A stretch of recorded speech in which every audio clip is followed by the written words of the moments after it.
What is going on, y'all? Second Inter just released their second wave of OTA changes, and they are actually crazy. Let's jump into what they are and the top decks I would play after these OTAs. So first up, Lizard is going from a 2-5 that gets -3 if your opponent fills up the location to a 2-5 that gets -4 if your opponent fills up the location. I think this goes a long way towards making Lizard no longer the default best 1-2 drop in the game.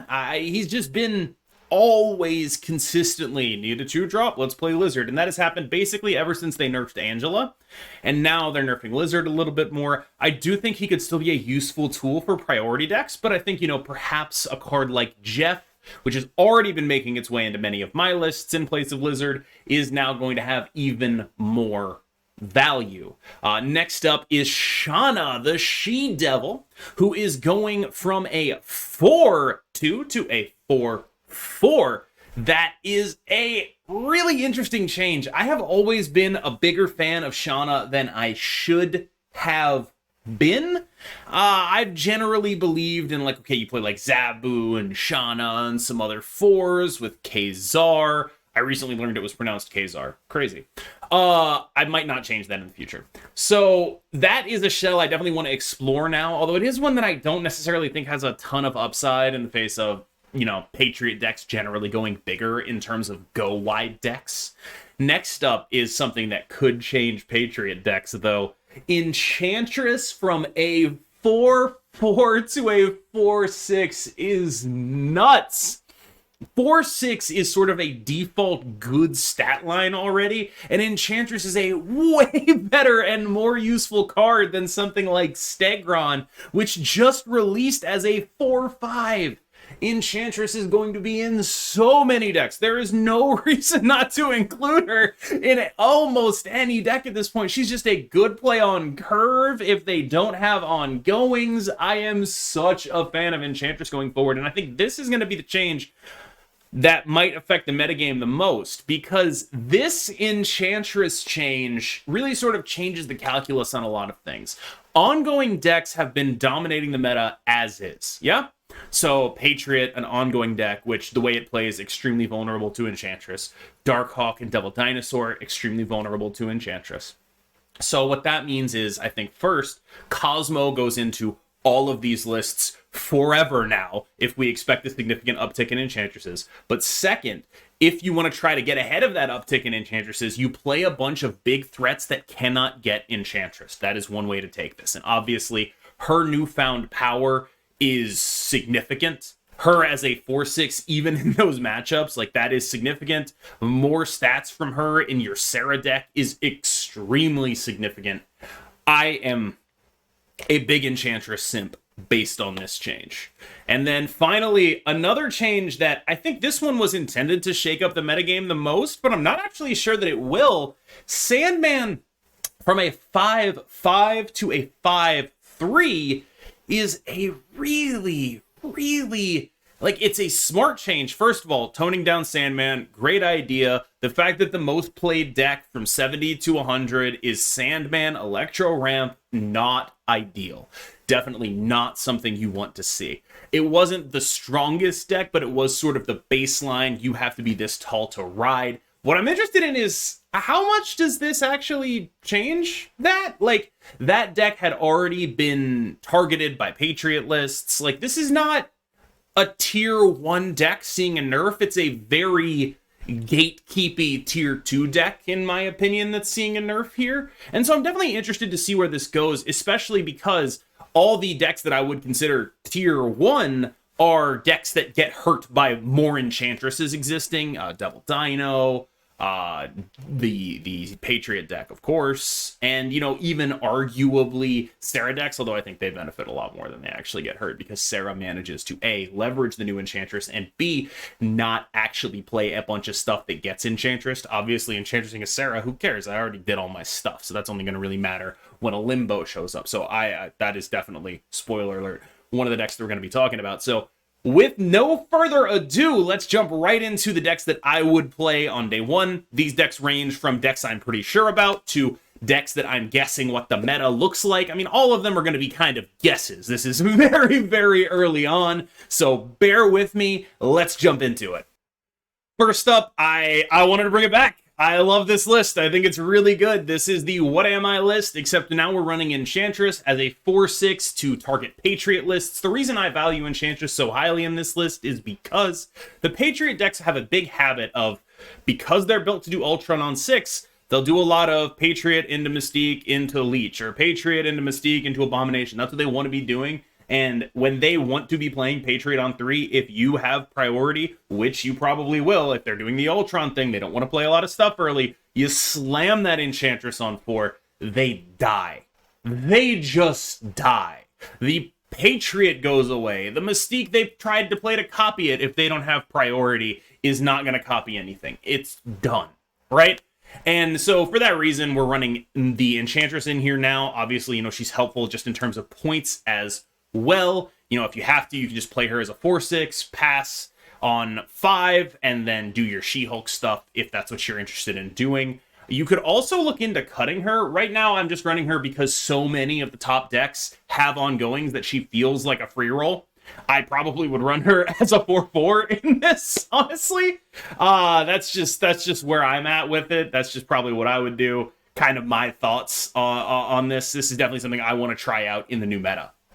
Next up is the deck I think probably benefits the most from these changes. Not just Sandman getting toned down, but Enchantress getting buffed up. I frankly already thought this deck was elite. I think it is going to be even more elite moving forward. I'm definitely super into it, conceptually speaking. I don't know exactly what I'm going to do. Like, obviously, we already weren't running Lizard, so there wasn't any changes that I had to make other than that. This is the exact same list I was running. I do wonder, though, with the increase in Enchantress, just as in terms of power, maybe we can look into cutting Leader. I'm not really sure. I'm still seeing a lot of value from him, but it's possible that we can look into that. Maybe we can just play a more straightforward power-based game plan instead of trying to trick our opponents, because Leader is sort of there just to give you a little bit of game against Sandman. If Sandman starts seeing less play, obviously that's good for this deck anyway, but if Sandman starts seeing less play, suddenly we don't even need to respect it by running the Leader too. This is the most speculative list that I have for you today. I have no idea how this is going to work. I don't know if it's going to work, but I wanted to make a deck that's just like, I'm going to draw Zabu on 2 and then abuse that to the best of my ability. And one good thing to pair with Zabu on 2 is a bunch of 1-drops, Shanna, Kazar. We have the Darkhawk Rock Slide plan in here just because that's the biggest 4s I could think of. I think we might be 1/4 too heavy. I think we might have other things that we could do in this shell. One other place I think I might have wanted to take this, just as a note, the Dracula Dump Zoo, but with Zabu, Shanna, Kazar. I do worry about that, though, because maybe we won't be able to dump as effectively, but that is definitely a place that I'd be interested in exploring. Next up is Patriot. I think at this point, assuming there's going to be a lot of Enchantress, people might move away from Patriot, but that's not necessarily what you have to do. Between Cosmo and Leech, we can keep a lot of Enchantress covered. Leech is great against the decks that want to play Enchantress on turn 6. Cosmo protects our stuff from getting Enchantress earlier. And it's just generally, like, it takes you a little bit off curve, but, like, really, honestly, if you go, like, Cosmo, Patriot, Mystique, or Cosmo, Patriot, Blue Marvel, you're probably in a pretty decent spot in terms of putting a gigantic Ultron down. The issue it does have as a counter, though, is that you're often wanting to put your Ultron in a lane where there are other units. And so your 1-drops get extra important here. Your 2-drop Shocker gets extra important here. Because you are wanting, you obviously can't put the Ultron in the Cosmo lane. So you're going to want to do something like Shocker, Cosmo, Patriot plus Misty Knight. Reverse the order so you can Mystique it, obviously. But like, you're going to want to fill up a lane if you can in the off lane that you then put the Ultron in there. And that does make you a little bit weaker and a little bit easier to read. And so I'm not sure this is where it goes, but frankly, I think, this is a reasonable build of it. We still have the Super Skrull in here for mirrors, which might be a bridge too far depending on how this Enchantress nerf plays out. Obviously, I think the three spots you have to play around with are Leech, Cosmo, and Super Scroll. You can fit those, customize those to the metagame that you like, and do everything you can to make that work. I have seen people cutting Debris. As someone who still respects Galactus, I have not made that choice.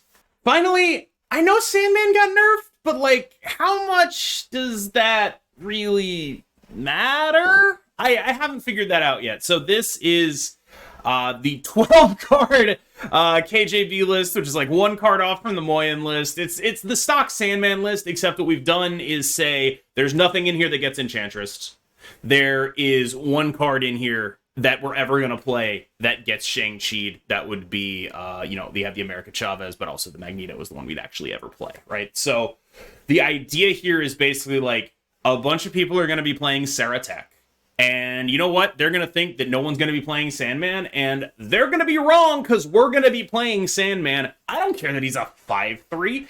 I care what he does. I care about his effect. I care about playing Sandman and then making sure my opponent doesn't get to do anything else the rest of the game.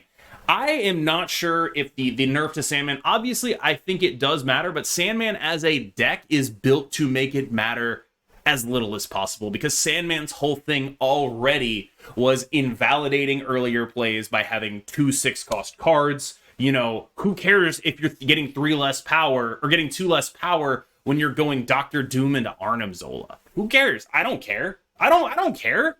Like, there are going to be a lot of people building for Sera that I think might get caught off guard by anyone still running Sandman. I do think it's definitely something you should consider. Flex spots in here, Iceman's a little bit of a flex. I expect there to be less Sandman on the ladder. You know, I don't really know how much Galactus there's going to be on the ladder.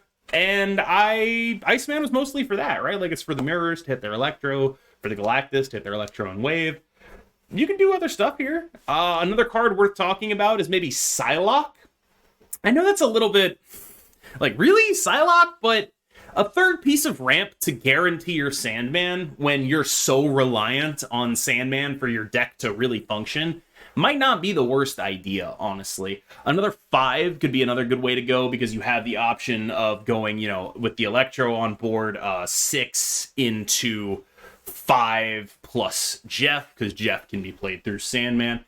In this vein, though, I do think it's possible that we lose, like, obviously we already probably weren't playing Lizard, but he might come back in even after the nerf, because again, we're a Sandman deck, probably not filling it up. The issue, of course, being Patriot, right? And so I think the real thing that Sandman needs to solve is the Patriot matchup, and this deck is sort of hedging on the idea that the Enchantress buff will mean that nobody gets to play Patriot anymore. That's sort of where my head is at with this. Finally, I've been a little iffy on Deathwave, and I still am, but if I were to play it, this is sort of where my head is at. I don't know exactly what I expect of a list like this, but I do know that I value Enchantress pretty heavily right now. One card I would try to fit in is Shang-Chi. I do think that the value of Squirrel Girl, and by comparison, the sort of value of the Hood inversely, those cards go in and out of the list depending on how hard your opponent is fighting for priority. So the reason we're running the Hood here and the Iceman is because I'm not super worried about my opponents fighting for priority. There's not a ton of Cosmo in the metagame. There's not a ton of armor in the metagame, but obviously that could change in the future. Again, you have a lot of slots to play around with in this list. One card I want to fit in is America Chavez, who, in my view and the view of math, makes it more likely for you to play Wave on 5 at the cost of it being less likely for you to have both She-Hulk and Death, but it is more likely for you to have Wave plus one of them than by turn 5, which is when you need to make the decision. If you run Chavez, I would like to try to fit her back in. I'm not sure how. I don't know if the deck is reliable enough without some sort of additional big guy help. And I don't necessarily want to cut any of the ones right now, because I think they all fill a very valuable role in terms of advancing your game plan.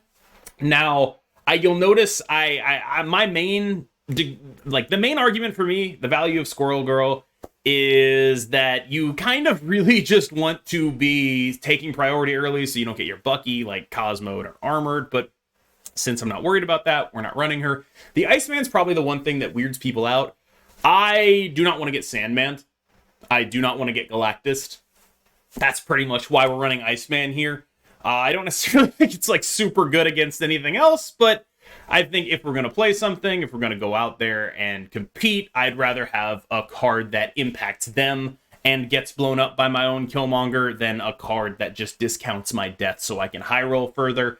I will be tuning this list in the future, I think. And generally speaking, like I don't know how good it actually is. It is included here because I love Deathwave. I love it so much. It is my favorite thing to do when it's ever good. And I will say, I think Anomaly recently won a tournament with a list pretty similar to this. I yanked this one off of Untapped and made like 2 changes, but I did note that that was the person I first saw running Enchantress in the Deathwave list, which I think is like a very good decision. A lot of people have still been running Shang-Chi when really what you really want to do with Deathwave is you beat the Patriot matchup by Enchantressing their Patriot, not by throwing priority and Killmongering their Ultron, because they're much better at throwing priority than you. The thing they want to do is throw priority, and they are better at doing that because they play a Patriot, they play a Mystique, you actually like play cards. So yeah, as I'm doing this, as I'm recording this, by the way, I'm kind of talking myself into putting the getting a Chavez in here. I really want to do it. I want to do Bucky Carnage more. I want to do Wave Death more. I want to do the thing the deck does more. So I will be testing that in the future. So definitely, if you want to make any changes, feel free. As always, this has been CamBest. Let me know what you think of the OTA changes, and I'll see you in the next one.